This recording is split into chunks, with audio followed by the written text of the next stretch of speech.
Megavan and mellons, welcome to another video with a Ruin of Aerith tray in LOTRO, and as you can see I finally have a webcam, woohoo! So that's exciting, but even more exciting is we're finally doing epic battle tutorials, woohoo! So as you can see I am currently right now in the camp of the Swan Knights in Dol Amrith, and I will start showing you all just the basics of epic battles, and on this first video as I just said, we are literally covering the basics. Like, the basics of the basics. Like, if you have no idea what epic battles are, or you maybe know what they are, but you don't know where to get started, or just maybe you want to review the basics, and you want to get going in epic battles and just review the stuff, that's, you know, the easy level stuff. So that's what I'm going to cover in this video. So let me turn on my HUD here, my floaty names, and we will get started. So, the first things first, epic battles are not instances and they are not skirmishes. Now here is the key difference.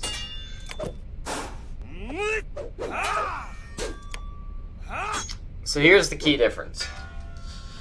Skirmishes are, all of them are like kind of like raid content, so to speak, speaking MMO terms. Not so much full-on raids with 12 people, but they're just kind of like instance type stuff where you do really hard you know, sessions where you have to defeat bosses and all the other stuff, and it's stuff that you typically want to do with groups. You can do it solo, but it's some of the hardest level content in MMOs. And for LOTRO, skirmishes are kind of like either offensive or defensive missions where you can take a warrior with you that you only can use for skirmishes, called your skirmish warrior. And they have their own trait trees and customization and stuff. You can set them up, and you can do those alone, but typically you would do them with a group. And they are a really good way to level, and people normally like using skirmishes for leveling and marks, mostly. Instances are different because you can't use a skirmish warrior, so they're a little more similar to what a quest would be normally in LOTRO, but they're a little harder. They're more like fortress type stuff that isn't in the actual game, it's actually in an instance. Now epic battles differ from those, and that's a horrible way of explaining it, by the way. Other people will do way better of that than me, but as many people know, I am not an expert, and I don't claim to be an expert in skirmishes and instances. There are a lot of other great YouTubers and content creators, Twitch streamers and stuff out there for those. I recommend Pine Leaf and Andang especially for skirmishes and instances, and Bloodborne on Twitch as well. And there are many others too. You can find them just by looking up Lord of the Rings online, and they're out there. But epic battles are a little different, and in fact no one has really covered them to the level I want to cover them. There is one other YouTuber, I forget his name, but I think it starts with an S, and he has some good videos he made like 2 or 3 years ago on epic battles. I'm going to try to do a more updated and in detailed version than he did, but I still recommend checking his videos out. So let's get started. So here's the thing with epic battles. Epic battles are they're just more epic, which can be a good thing and a bad thing. Now, I will go off, before I start this series, I will go off on some of the negatives people have with epic battles. Some of them are set negatives, and some I think are more misconceptions about epic battles and how they're meant to be done, because people that normally go in epic battles complain about them for 2 reasons. One is that they're badly designed, they have lag, there's a lot of issues performance-wise with them, and I will give them that, especially these two, Defensive Ministerius and Hammer of the Underworld. Those two are definitely the worst, just based on performance-wise. There's a lot of, especially because of how Ministerius was designed, just from the ground up, there's a lot of issues with it, based just in the There's just a lot of issues with it in the core structure of how it does design, but that's unfortunate. You know, there's not too much, you know, you can do about it. That's more of the game side. But from what I hear, the 64-bit client will fix a lot of that. Not all of it, but a lot of it. So, fingers crossed on that. But, going back to this. So these two are definitely, performance-wise, the worst. And unfortunately, these three are the only ones everyone can do. Regardless of what you have unlocked in level and all of that. I think there's still some requirements, and I'll get into those later. But these 5 are definitely my favorite. And they're unfortunate because you can really only do these if you get Helm's Deep, the Helm's Deep expansion pack, which I don't know how much that costs right now. I might put a comment down below later on if I remember to do it with the actual price of the Helm's Deep Epic Battle pack if you would like to do the Helm's Deep Epic Battles, which I highly recommend getting it, as out of all the expansion packs, I still think that I don't know if Moria still counts, but I still think that Rohan and Helm's Deep are still the 2 best expansion packs. So, now, there's two things that go on with Epic Battles, and they kind of take the same form as skirmishes in this aspect. So, retaking Peligir is really the only epic battle that goes from an offensive standpoint. That one starts out where you go in, and Aragorn sends you on a mission where you have to get a whole section of Peligir recaptured, get a gate opened, so that Aragorn, the Grey Company, the Elves, and the other few members of the Fellowship can get through the gate and start reclaiming Peligir, and then later on, so the Army of the Dead can come and you can fully reclaim it. So that one's all offensive. Literally, the other 7 of these are all defensive. They're all, using catapults, ballistas, barricades, ladder. It's all stuff like this. Fighting siege towers. Knocking down ladders. It's all defense-based. It's all either defending Helm's Deep or defending Minas Tirith from the siege of the orcs on both fortresses. So both of them kind of come from that aspect. So in just that, it's already a little more in-depth than most skirmishes and instances. Most skirmishes and instances, it's like, alright, take out these ads, kill these bosses, do this one objective, get to the end, complete the mission, that type of a thing. Maybe you have some stuff like one of the Mirkwood skirmishes where you have to fire a ballista as these orcs are running up to this one fortress. That's kind of like a mini version of an epic battle, but it's not nearly how crazy as epic battles get, and I will get into more of this in my videos later on. But anyway, let's get started with going into the details. So, here's one way, again, that it differs, is that skirmishes have a skirmish panel where it's pretty much all your stats and your details about your skirmish warrior. Epic battles, a lot more in depth. Now, I'm going to explain this panel so you all know what this is. So this panel goes over each of the epic battles and will tell you how many people can run it, and basically do a very, very quick explanation of the battle, and then just kind of give you your stats. And I will explain all this stuff at the bottom in a second too. So here, let me go over each epic battle. And I will eventually, down the road, I will be going through each of these epic battles, covering each of the groups, solo or duos, and then doing, 3-man, 6-mans, and raids, as I can. So, let's get started. So, Helm's Dyke, this is where Helm's Dyke, this is where the Helm's Deep epic battles begin. You start out at the wooden trench surrounding the entrance to Helm's Deep, and you defend that as much as you can until it inevitably gets taken by Saruman's army, so they can move back to the other stages. You move back to the Deeping Wall, which is my personal favorite epic battle, and I will get into that later and why. Which is where you defend the Deeping Wall from the orcs, and eventually it gets blows up just like in the movie and the books and all of that. And then you go back to Deeping Comb, and then you fall back to the glittering caves, and then you do the charge and lead out into the Hornburg and all of that. So that's kind of how that's like a very shortened version of how the Helm's Deep Epic Battles go.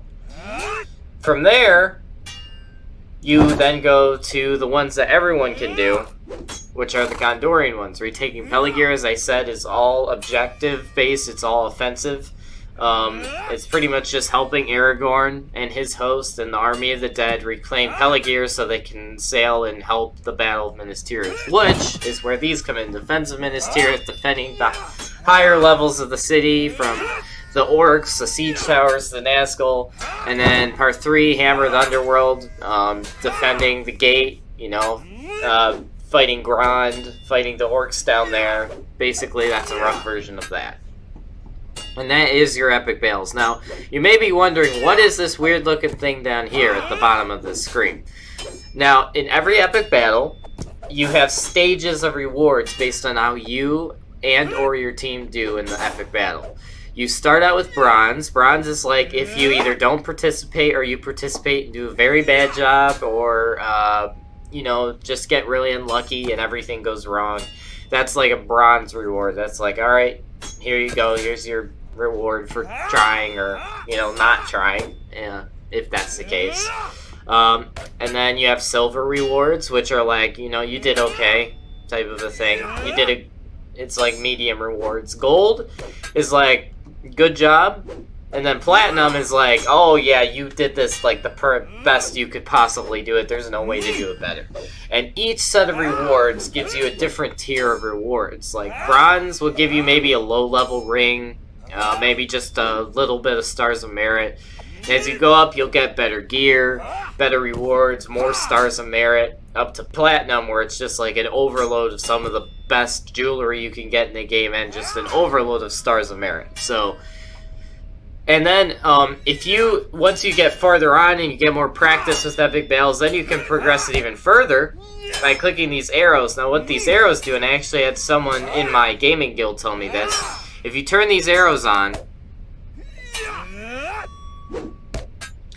yeah, so I just tried turning it back right there. But if you turn these arrows on, they will progress any bronze rewards you get. Instead of getting that bronze reward, it will go into like a progression bar. And that progression bar, when it hits full, will give you, like for the bronze, if this gets full, it would give me a silver reward. But as you can see, I also have an arrow on silver, which means that goes into this, which will then fill up gold, which that means that every time I get these, I won't get anything.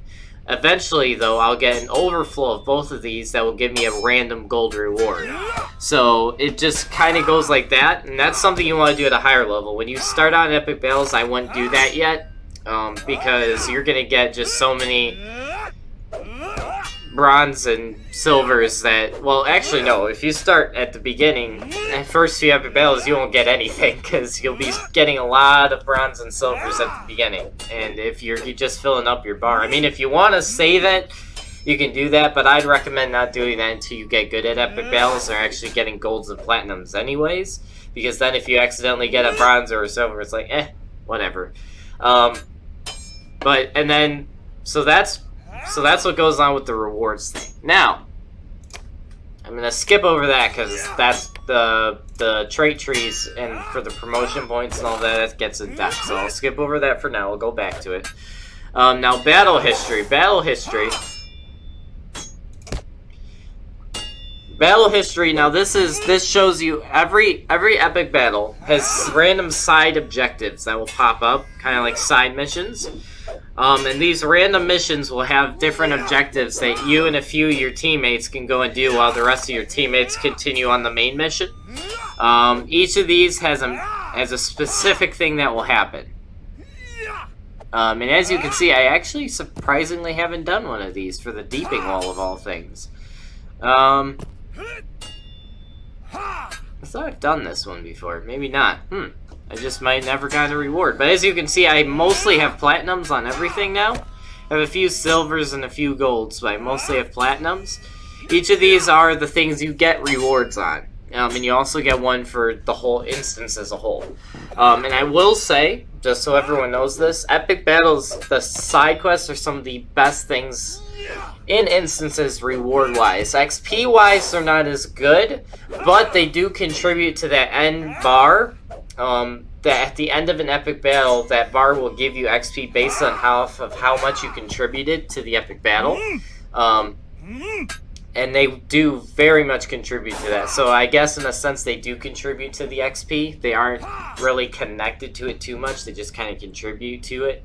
But reward-wise, they are literally the best way to get good rewards. Is if you just focus on the side quests when they pop up and do as good as you can, help your teammates out, be a good teammate, you will get really good rewards from epic battles, especially jewelry. Epic battles are like the best way to get jewelry in the game.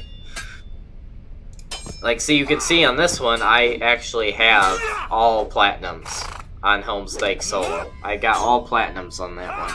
Some of these, like Hammer of the Underworld, I have done very bad at, and that is because, as I've said, that one's pretty hard to do for multiple reasons. Mostly because no one does it, and the people that do it, typically, not all the time, but typically, have no idea what they're doing, and it just goes badly. And plus, it's just a lot of lag and a lot of craziness, because, as I said, Minas Tirith was designed badly in some ways, and also there's just so much to render and all the other stuff. There's a lot of issues. I'm hoping that 64-bit client makes it a little easier to run it, but we shall see. But that's pretty much the basis of how epic battles work right there. Now, in addition, and this is where the fun stuff begins, at least for me. Every epic battle also has trait points. Now, I'll go into what these trait points are. You have 3 different lines you can choose from, and all 3 of these lines contribute to more of what your play style will be in an epic battle, and you can kind of fit these. Like some people I know will fit these based on what trait line they're using for their class. I personally don't do that, but me as a hunter, I like to stay more in the background and help in the background. I don't like to be in the forefront. So I typically go with an engineer-officer mix myself. And you can mix it up as you get points and figure out your playstyle more. But here, let me get into these for you. So Vanguard. Vanguard is if you're maybe a champion or a tank, like a guardian or something like that, and you just want to get in the action. You don't want to mess with all the random stuff in the background. You just want to get out there, stay on the front of the wall, or stay on side quests and just kill orcs. That's what you want to do. Then you will do a Vanguard. Vanguard is where you literally get kill streaks. You get, as you get kill streaks, you get extra attacks. You just get buffed up like a madman. And you buff allies around you, and you just literally just shred enemies left, right, and center. That is if you're that type of a player, you got that type of class, that's what you want to go for. Now, Officer is more of something that a healer or just maybe a captain, if you're a captain, or something like that. Maybe someone that's like in the background but still in the forefront at the same time. Like you're kind of like that mid-range type of person. You're not fully in the background. Engineers are like fully in the background. I'll get to that in a second. And Vanguards are like fully in the front of the battle, as I just said. Officers are kind of like the middle. What they do is in epic battles, you have NPC soldiers that are everywhere, literally everywhere, and they all have a commander. And the commander will buff those soldiers as you command him. So you kind of are a commander of all the commanders, and you can go around, tell them what weapons to hold, tell them if they need a specific armor, tell them what type of enemy type they need to focus on, and you can heal them, you can buff them, you can give them speed and damage buffs, you can give them extra armor against certain attacks, so you can really just buff the crap out of all these NPCs. And so if you are more into that, then that is what you might want to go for is officer. Plus you do get buffs for healing, which is why I said it's really good for a healing class like a minstrel or a rune keeper or a captain, if you want to be an officer. And you do get also banners, which the banners are awesome because the banners literally allow you to buff any other engineers or vanguards around you. And I think I'm not quite sure what the buff is because it doesn't really say, but I assume that the buff for vanguards is either a damage or a defense buff, and the engineer is a building buff. I'm not sure, but don't quote me on that, but that's my best guess. Now, engineer is my favorite, mostly because I just have always loved building types engineer stuff in games, and I love it in LOTRO. Plus, it also fits my playstyle really well, because I'm, like I said, as a hunter, I normally hang back in battles. So, engineer is pretty much three things. Building barricades, building catapults and ballistas, and repairing everything. That's pretty much what engineers do. Oh, and traps. I almost forgot about traps. Yes, you also get to lay traps, which fits perfectly well with being a hunter as well for me too, because I already have traps, and now I just have even more. So, engineer, you pretty much... It's pretty much if you just like building, you have a class that likes hanging in the background, or, you know, that type of a thing, or you just like taking a defensive structure and making it impenetrable. That's kind of what you want to go for as engineer, because you can move barricades around, you can add spikes to them, you know, you can build catapults that can fire three balls of ammo at once. You can like put burning oil on catapult ammo. Same with ballistas. It's just insane what you can do. So if that's more of your thing, highly recommend engineer. Now each one of these, none is better than the other. They're all equal in their own way. And also, as you get points. You also get points from completing these objectives. And these points you can spend on these. And you can also buy points from the LOTRO store. And you can get like just tons and tons of points. So, and the more you do epic battles, the more points you will get. Now, as you can see, I personally have unlocked all the way up to engineer rank 6. So I'm like, for what I can do in a battle. Now each stage here unlocks more and more of what you can do. Like for example, now that I'm at engineer rank 6, I can now upgrade the distance of siege weapons, how far they can fire, apply rendering power to catapult shells, you know, stuff like that. Stuff I couldn't do earlier on at a lower level engineer tier. And same with like officer. Like now with I just unlocked officer rank 4 recently, and that allows me to, you know, tell officers around the battle to target commanders, which is very useful. And I'll get into that more when I actually start covering each epic battle. But yeah, so as you level up, you will unlock more things with epic battles. So yeah, that's probably the first thing you should start on, honestly, is knowing which one you will be able to pick. Now, you won't be able to pick right away when you start off epic battles, and I'll show you that in a second. But when you can start doing points, that's the first thing you should do, is pick what you want to do based off your playstyle, your class, just how you want to do it, and then go for that, and learn the ropes as you go. Now, the best place to start your epic battle journey is Bree. Now, I believe it's between levels 11 and 20 that you get a letter in the mail, in your mailbox, from some guy Bree that tells you to head to him and start your epic battle journey. So we are going to head to that place right now, and I'm going to show you all how you start your epic battle journey. So I will see you all in Bree. Okay, everybody. Well, after a lot of research and like a few weeks of me trying to figure out what happened, it appears that the old epic battle training guy from Bree literally got erased from the game. I don't know if that was intentional or an accident or what happened, but he's gone.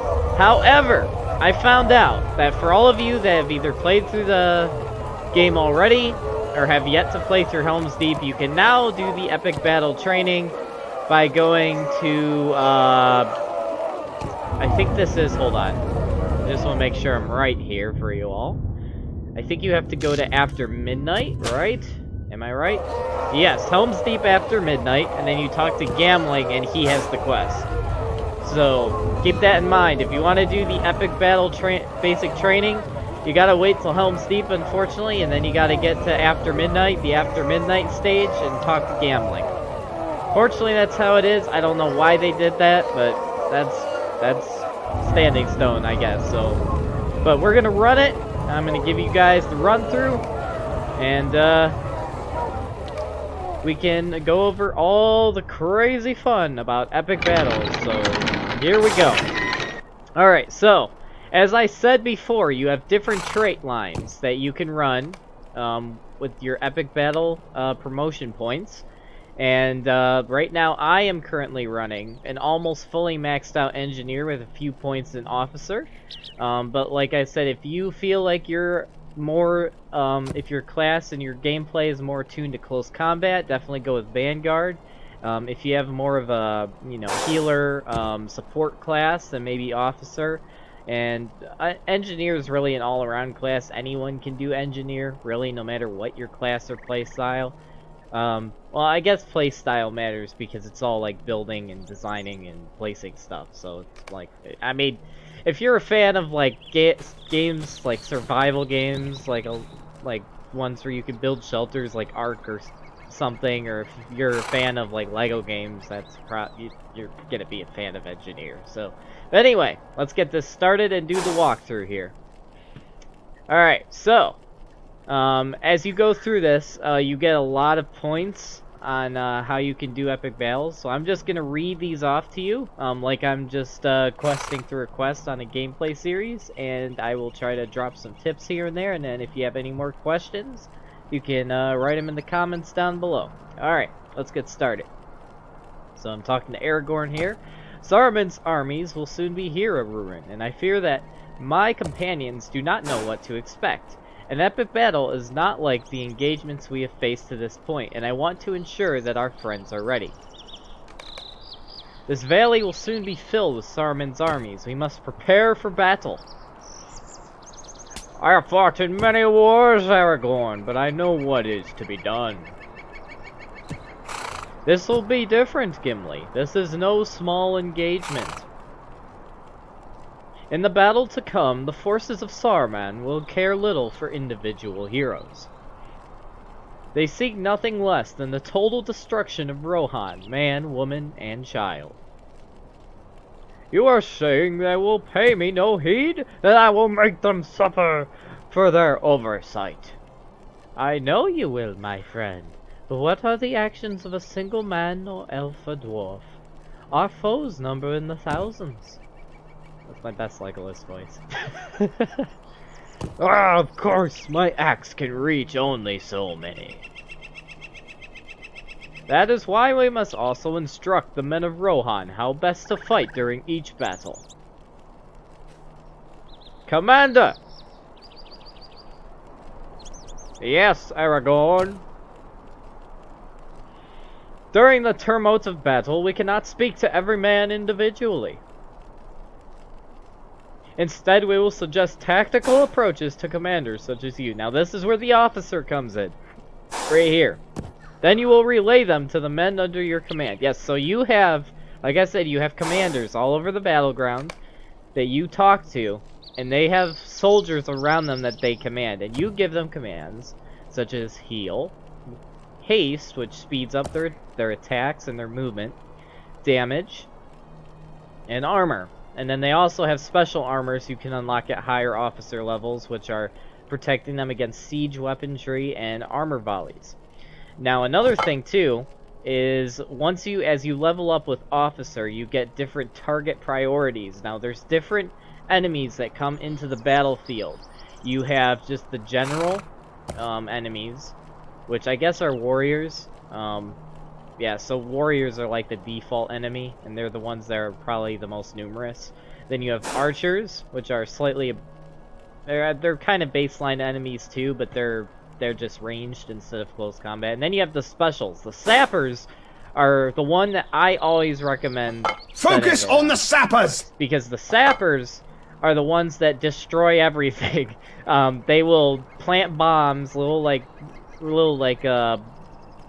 powder kegs and stuff, at everything from flags to barricades to catapults to just pretty much anything you see on the battlefield. They'll place a bomb there and blow it up. So, I mean, that's why I usually set that to priority, because they can just mess up your instance so bad that if you have mostly every commander set to target priority sappers, you won't have as much getting destroyed. Even if you're doing a solo one or something, it'll be a lot easier. Now, berserkers are kind of like elite troopers, I guess you can say. They are kind of like they're like elite warriors. That's the best way I can put it. I haven't honestly really noticed them too much. I've noticed them a few times, especially there's one part in the Hammer of the Underworld Epic Battle where there will be just full groups of berserkers that come up near the end at 2 points on the wall, which I'll go over that when I go through my walkthrough of Hammer of the Underworld. And that's like the only time I've ever set target priority berserkers, is when that is at that part of the Hammer of the Underworld. But other than that, I really have never set it to that. I think maybe once or twice I'd randomly set it to that, but that's about it. Now, commanders is the second most important. If you have a guy that you don't want on sappers, for whatever reason, throw him on commanders. Because commanders, I will say this, if you have one guy at each section of the wall target priority commanders, normally the guy in the middle, and everyone else on sappers, you will be good. Because it is good to take out the commanders, because they have not only the most health, but they go straight for your commanders, and it's a commander versus commander fight, and if your commander falls first, you literally lose control over all his officers, and the more officers that die now, because there's no commander, then you get a lot of negative points on your epic battle, and you won't get as good of rewards, so you might even fail. So it's definitely important to set target priority commanders Focus on the commanders! But I will say sappers is the most important. Always remember that. Sappers is most important, but you want to just sprinkle a few commanders throughout the battlefield too. Now, this is where it really gets fun, because each commander can give different weapons to his officers. You have your standard stance, which is where you will start out at when you start leveling your officer.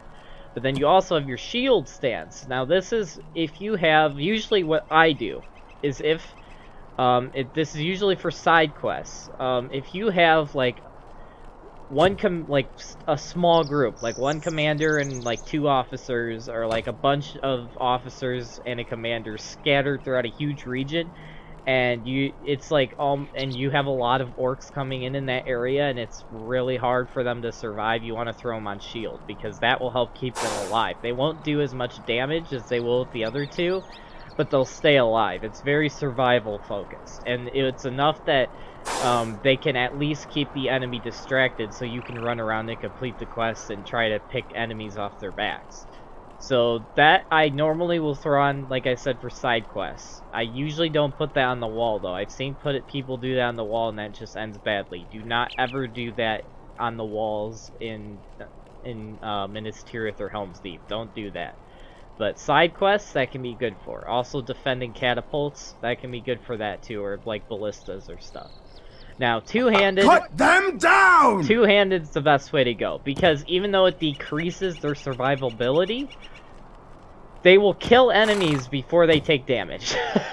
They will... I've seen... If you literally have almost everybody, minus maybe a few people for side quests and stuff on shields, if you have everyone else on double-bladed two-handed stance, or not double-bladed, two-handed stance, they will kill enemies just super fast.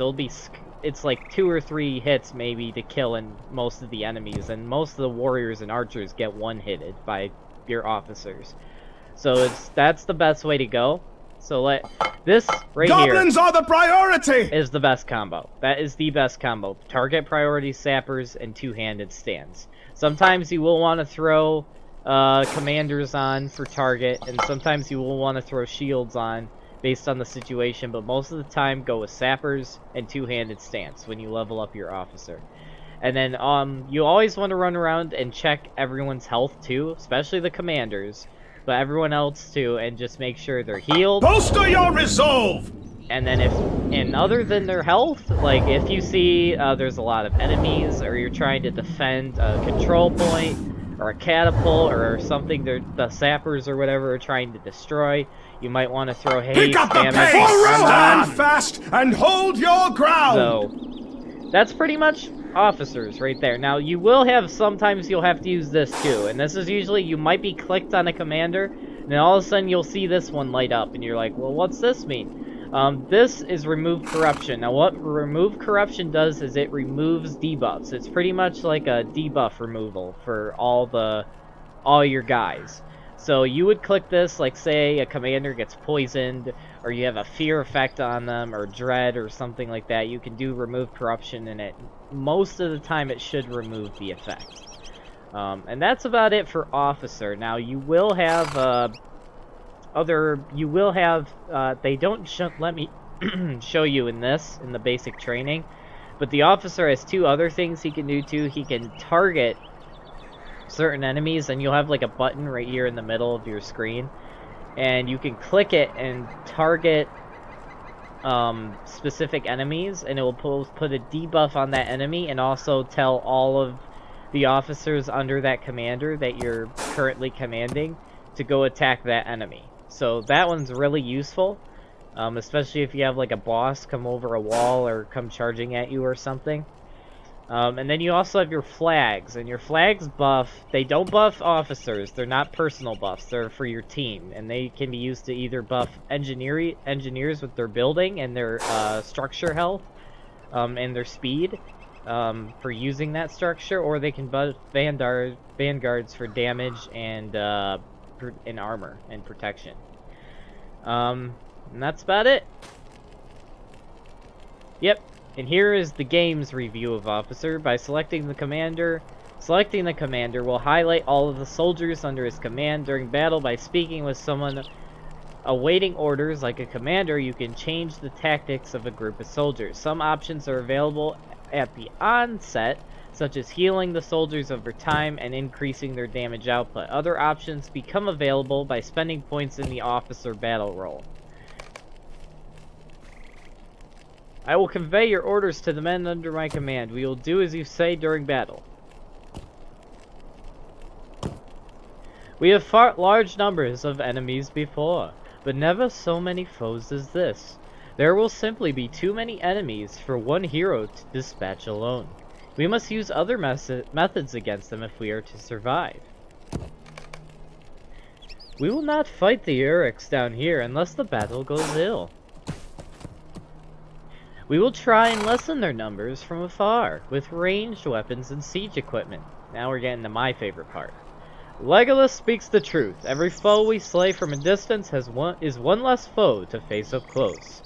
We will see them marching in formation toward us. If we can aim our ballista at these formations and fire at the right moment, we will face fewer enemies up close.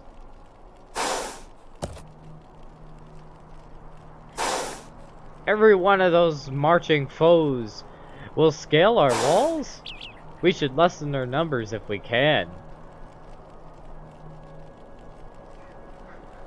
But I know little about siege equipment. I can tell you about it if you like. Okay, that's not... I don't think that's what he would sound like, but yeah. Anyway. Enemies will march in formation toward us. When the formation reaches our position, enemies will engage in close combat. We should use siege equipment to lessen their numbers first before that happens. Anyone can build and use basic siege equipment. Other options become available by spending points in the engineer battle roll. Ruren, come with me to practice building and using siege equipment. You can build such devices by interacting with their transparent outlines. Okay, so this is where this gets started. All right. So with the engineer role, there's a lot that goes into engineering. This is the basics. Is that? Oh, actually, let me finish reading what he's saying here before I start going over this.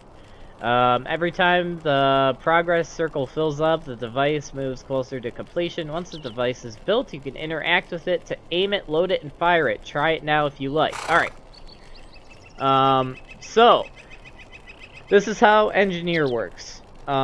So, when you get engineer, at the basic level of engineering, even if you're not an engineer, there will still be outlines like this with like transparent outlines of the stuff that you can run across the battlefield and just build at your leisure. But if you actually start leveling up in the engineering trait point line, which is what I've leveled this guy up in, you can actually get these little boxes that you can find at certain places in certain epic battles. And you can literally build wherever you want. And there's 3 things you can build. You can build ballistas, small, medium, and large, and catapults, small, medium, and large, and barricades, which I think only come in like a normal and a slightly larger version, if I remember correct. No, I'm sorry. They come in like a normal size, and then there's a small size during a few of the Helm's Deep epic battles, but that's about it. And you can like I said, the higher you level up in engineer, you'll be able to place them in more places and upgrade them better. And I'll go through what you can do with the ballista and the catapult in a second here, but with the barricades, you will eventually, I forgot when, I think it's tier 3? Question mark? There's one of these where you will actually gain the ability to upgrade barricades. And I forgot which one it is.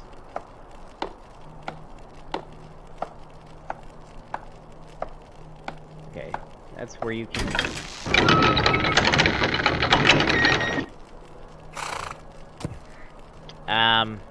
Where is it?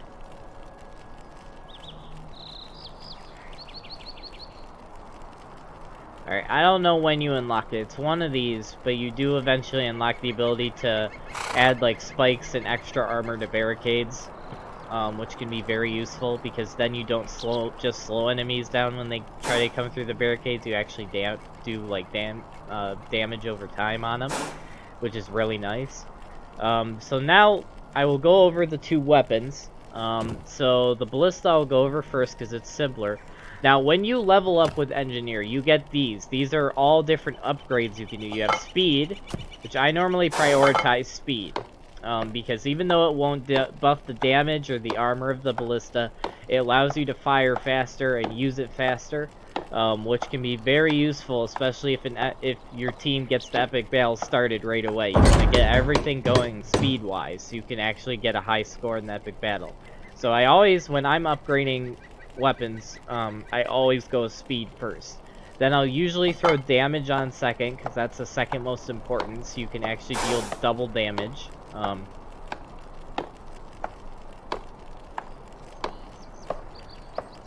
Oh, and you can dismantle and carry stuff around too. And then I usually upgrade armor, just to help keep the barricade alive a little longer, because you will have like arrow volleys and siege weapons that will destroy your barricades and ballistas and catapults, so that's why armor is important. And then I usually do distance last, because distance you don't really need. You can do it if you want, it just helps you go a little bit longer of a distance than you could with really anything else, but that's about it. It's not too important. It is more important with the catapults than the ballistas, but I mean, it's still important. I mean, don't get me wrong, it's still important, it's just not as important.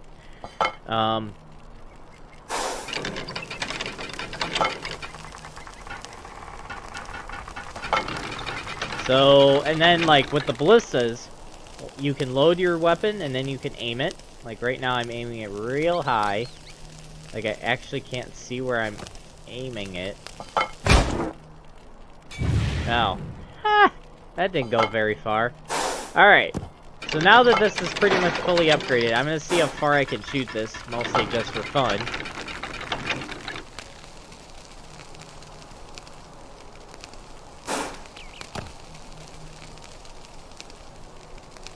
Now I'm seeing it right there.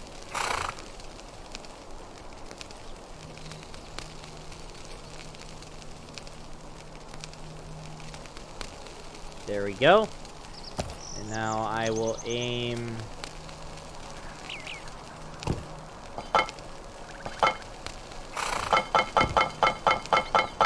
Okay. Leg!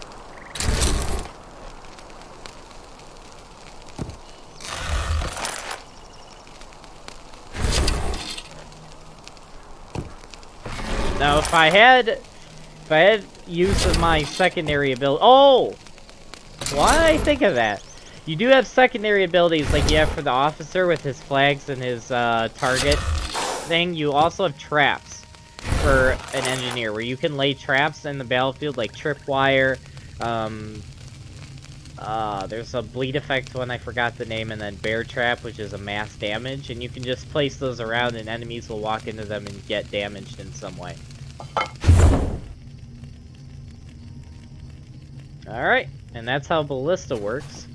Now we'll go to catapult. I'll upgrade it here.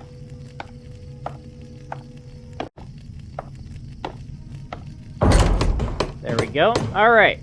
Now everything is upgraded. So you have, for the catapults, you have 3 different load options, and you unlock these the higher you level up an engineer. Everyone starts out with regular shell, which is it's just the default. It's not too bad of damage, but the other ones are way better. Heavy shell is just a way bigger radius and a lot more damage version of the regular shell. Grape shot shell is pretty much it's like a heavy shell, but it breaks apart in the air, and it just is like a mass area light damage. Like it's a mass AoE catapult shot, but it does do less damage per hit, per like enemy it hits, but it hits more enemies. So it is useful when you're trying to hit a lot, like a large area. Triple shot is nice because here, I'll load triple shot first. Triple shot is nice because especially with Helm's Deep, you'll have whole like lines of enemies coming at you toward different parts of the wall charging, and you can use this one to just get like a whole line of enemies like way down the line. And then, oh, and for powder, you do have powder for catapults that you do unlock as you level up with engineer. You have demoralizing, which is just the default powder. It just adds a little bleed up, a little more damage and a slight bleed effect to them, I believe. No, that's just a little more damage, I think, actually. Leeching power is the bleed effect. Yeah, that will slowly defeat enemies as they march, after you hit them. And it does have pretty good damage off the hit, too. Slowing power just pretty much damages them like the normal one, but it also slows their troops down, so that one's useful. And then rendering power is good to use, because if you have a lot of elite troops coming, it can break their armor, and also it can pretty much destroy catapults and other stuff like that, enemy siege weapons immediately. So I will go with demoralizing right now, just for the demonstration. And I will crank this.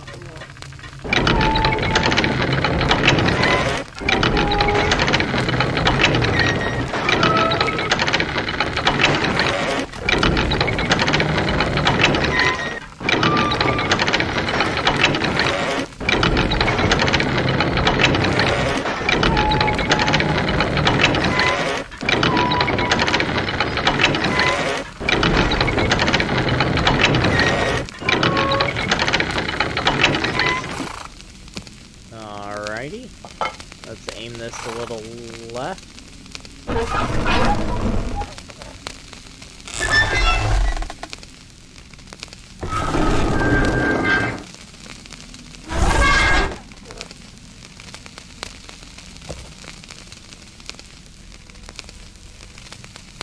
And fire. Sorry for the lag, guys. As you can see, it fired 3 shells in a row in a straight line, which is why that's good to hit enemies like coming at you in formation. Now this one's good if you want to really get a large area, especially if you have just a mass of enemies, and that happens a lot with stuff like the Siege of Minas Tirith. This one is good because it covers a larger area than the grapefruit, but that's only sideways. Like these ones cover kind of to the sides, while the grapefruit covers generally a big area. So they all have their uses. This one I will say is my most used, just because it's a spread shot.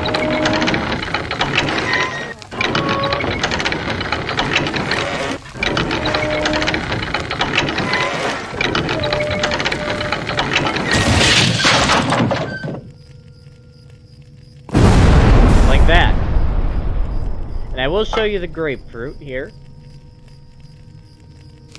We'll use slowing powder. As you can see, it covers a huge radius there.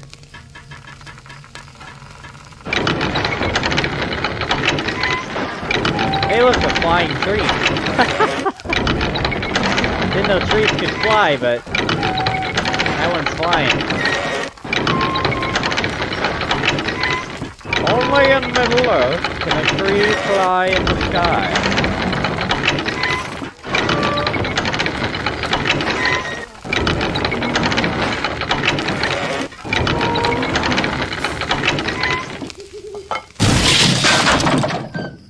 As you can see, it breaks apart in pieces and covers a large area. Now, so that's pretty much the basics of the catapult and ballista right there. And like I said, you do have barricades and traps that you can also mess with, and you can also repair stuff around the battlefield. Like I've been able to repair gates before. You can sometimes repair flags that the sappers might try to blow up. So yeah, that's pretty much engineer right there. Now we'll go to Vanguard. There are 3 different battle roles in which you can specialize a Ruin. These roles are Engineer, which I just talked about, Vanguard, and Officer, which I talked about earlier. By performing well during battle, you will earn points you can spend with these roles in the promotion panel, becoming more effective at your chosen specialization. Speak with each of these representatives to learn about what each epic battle role has to offer. Alright? So since I haven't talked about Vanguard, we'll do him first, because the other 2 will just be review. If you want to stand toe-to-toe with enemy forces, you should focus on the Vanguard role. Vanguards unlock powerful attacks by earning kill streaks. Defeating many enemies in succession, they also receive benefits by dealing and receiving damage, and can also run faster than other heroes. A Vanguard is happiest when engaging in close quarters combat. So if you are like a champion, or a guardian, or like a captain, you know, someone that's gonna go right up into enemies, engage in close quarters, even a burglar could probably pull this off. Then you could go with Vanguard, and you can get kill streaks. You get I think chain kills, stuff like that. You get heals based off how many you kill. You get damage buffs, and then you run faster. And yeah, it's pretty much so you can just run around and slay huge groups of enemies. That's pretty much what Vanguard is. It's quite simple, actually. It's probably the most simple out of these 3. Now I will go review Officer. If you want to excel at issuing orders to commanders and provide useful buffs to your allies, usually through the flags, you should focus on the Officer battle role. Officers can issue more effective orders to commanders. They can also have more commands at their disposal and make a group of soldiers focus on particular targets, which is the target thing I said, or change their weapons. Oh, no, that's for... okay. There you have 2 target things. You have the target priorities, but then you also have your specific select target thing. Officers can command soldiers to shelter from incoming catapult shells or arrows. Additionally, officers can plant banners that aid nearby engineers and vanguards. Yep, there's the banners. Alright, now let's talk to Engineer. If you want to excel at building, upgrading, and firing siege equipment, you should focus on the Engineer battle role. Engineers can build siege equipment and other devices more quickly. They also have more options for upgrading and repairing such devices, and can place traps to hinder the enemy. Engineers can also disable enemy traps. That's what I forgot about that one, yes. So you'll have sappers and other enemies that will place, like, timed detonators in certain areas, and you also have sometimes they'll place traps in areas, and you can actually run around and disable those. I forgot about that. That's an important one. And let's talk to Aragorn. Too far away. I would count mere survival of the battle a success, given the foes arrayed before us, but the truest victory is one in which we overcome all the challenges the battle brings. As the battle ebbs and flows, we may be presented with optional side objectives. These are not necessary for victory, but completing them successfully will aid to the merit we earn in the battle, the measure of our victory. Yes, so those are the side quests I was telling you about. Alright. The more you practice at certain battle roles, the more skilled you will become. The more effective you are, the better you perform during battle, the more merit you will earn. Side objectives are optional, but if you can complete them, you will earn more merit, which allows you more rewards in higher tiers. Merit leads to greater recognition among your fellows, but will also lead to real rewards as well. Rewards! The thrill of battle is all I need. Is all the reward I need. Well spoken, my friend. What say you? Is there anything else you would ask?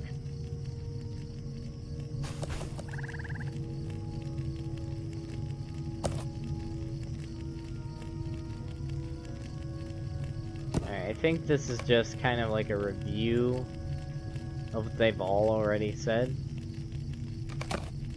Yeah, I think this is just a review of what they've already said. So that is the basics of epic battles right there.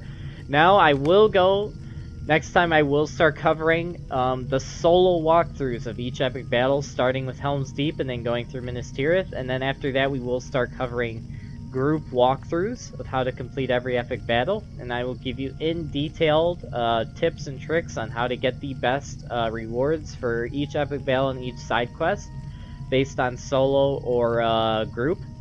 But for right now, let's end this off. It is very complicated, but I believe I understand what Aragorn has said to us. We will do well, Arurin, I am certain of it. And that is it. So I will... Oh, wait, hold on. I believe I know enough for now, Arurin. I hope you feel the same. This land will not give in to Saruman's designs without a fight. Alright, guys, so there's that. Alright, everyone. Well, thank you for watching more of the Lord of the Rings Online Epic Battle tutorial series. I hope you enjoyed and got some good tips from everything. Please make sure to like, subscribe, and comment down below with any questions or any tips you might have for me, or just general talk about epic battles. And I hope to see you guys in the next video. Alright. Live long and prosper, mellons. Take care.